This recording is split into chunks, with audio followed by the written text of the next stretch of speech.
Hello everyone, আপনারা সবাই কেমন আছেন? আশা করি সবাই ভালো আছেন। আজকে আমি একটা ব্লগ তৈরি করছি সাজাদপুরে হাটকে উদ্দেশ্য করে। আপনারা দেখতে থাকুন, ভালো লাগবে। আমরা গাড়ি থেকে উঠছিলাম চান্দাইগোনা থেকে উঠে সেই স্বপ্নের আমাদের সেই হাট, সাজাদপুরের হাট, সেখানে এসে নামলাম। নেমে দেখি আমাদের রবি ঠাকুরের ছবি, দেখে খুবই ভালো লাগলো। তারপর আমরা গাড়িতে উঠে রওনা দিলাম সেই অনাকাঙ্ক্ষিত হাটের উদ্দেশ্যে। আমি তো ছোট থেকে বড় হওয়ার পর্যন্ত আজ পর্যন্ত খালি শুনে যাচ্ছি যে সাজাদপুরের হাট নাকি অনেক বিখ্যাত শাড়ি লুঙ্গির জন্য। আমার তো ছোটবেলা থেকেই শখ এই হাট আমি একদিন না একদিন ঘুরতে যাব। যাই হোক, এতদিনে এসে আমার এই আশাটা পূর্ণ হলো। অবশেষে হাটের সেই মূল প্রান্তে চলে আসলাম। আমরা গাড়ি থেকে নেমে হাটের দিক টুকটুক করে হেঁটে রওনা হলাম। অবশেষে আমাদের সেই শুভাকাঙ্ক্ষিত হাটের ভিতর প্রবেশ করলাম। দেখতে পারতেছেন কত সুন্দর সুন্দর লুঙ্গি শাড়ি দোকান পেরে বসে আছে সবাই। আপনাদেরকে তো বলাই হয় নাই আমরা কি জন্য আসলে এই সুনামধন্য হাটে আসার জন্য এত আগ্রহ। আমরা আসছি মূলত কিছু লুঙ্গি কেনার জন্য। আমি আসছি, প্রিয় বড় ভাই মামুন ভাই আসছে, আলামিন ভাই আসছে। ওই যে দেখতে পাচ্ছেন মোটু আলামিন ভাই আমার সামনে সামনে যাচ্ছে। অবশেষে আমরা একটা লুঙ্গির দোকানে চলে আসলাম। দেখতেছি আমরা লুঙ্গি। আলামিন ভাই লুঙ্গি সম্পর্কে খুব ভালো বোঝে, তাই আলামিন ভাই সাথে করে নিয়ে যাওয়া। আলামিন ভাই আর মামুন ভাই লুঙ্গি দেখতেছে। লুঙ্গি দেখে যদি পছন্দ হয় তাহলে এখান থেকে খান পর্যন্ত সে লুঙ্গি নেব। এই জীবনের প্রথম সাজাদপুর হাটে গেলাম, দেখেছি কি ভালো লাগলো যা বলার বাইরে। দোকানদারের সাথে আলামিন ভাই তর্ক বিতর্কের মাধ্যমে দাম দর ঠিক করতেছে। এখানে প্রচুর শাড়ির দোকান, লুঙ্গির দোকান।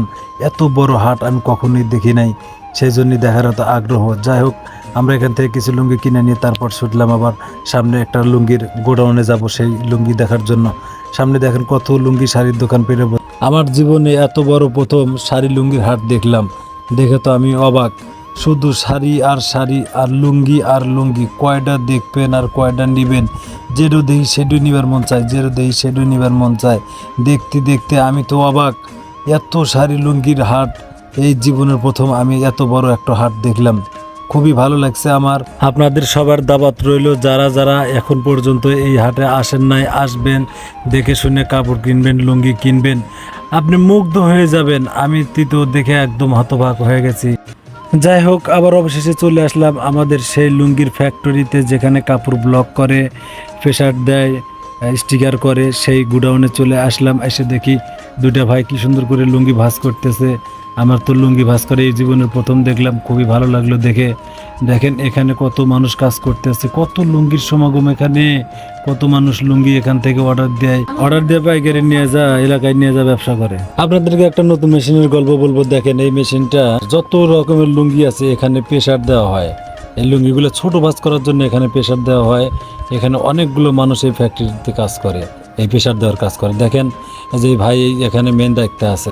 একদম শেষ প্রান্তে চলে আসছি। আমাদের এখানে লুঙ্গি কেনাকাটা সব শেষ। আমাদের লুঙ্গির কেনাকাটার মেমো করা হইতেছে। এখানে দেখেন বড় ভাই মামুন ভাই আছে, আলামিন ভাই আছে, আমি আছি। আজকের ভিডিও এ পর্যন্তই।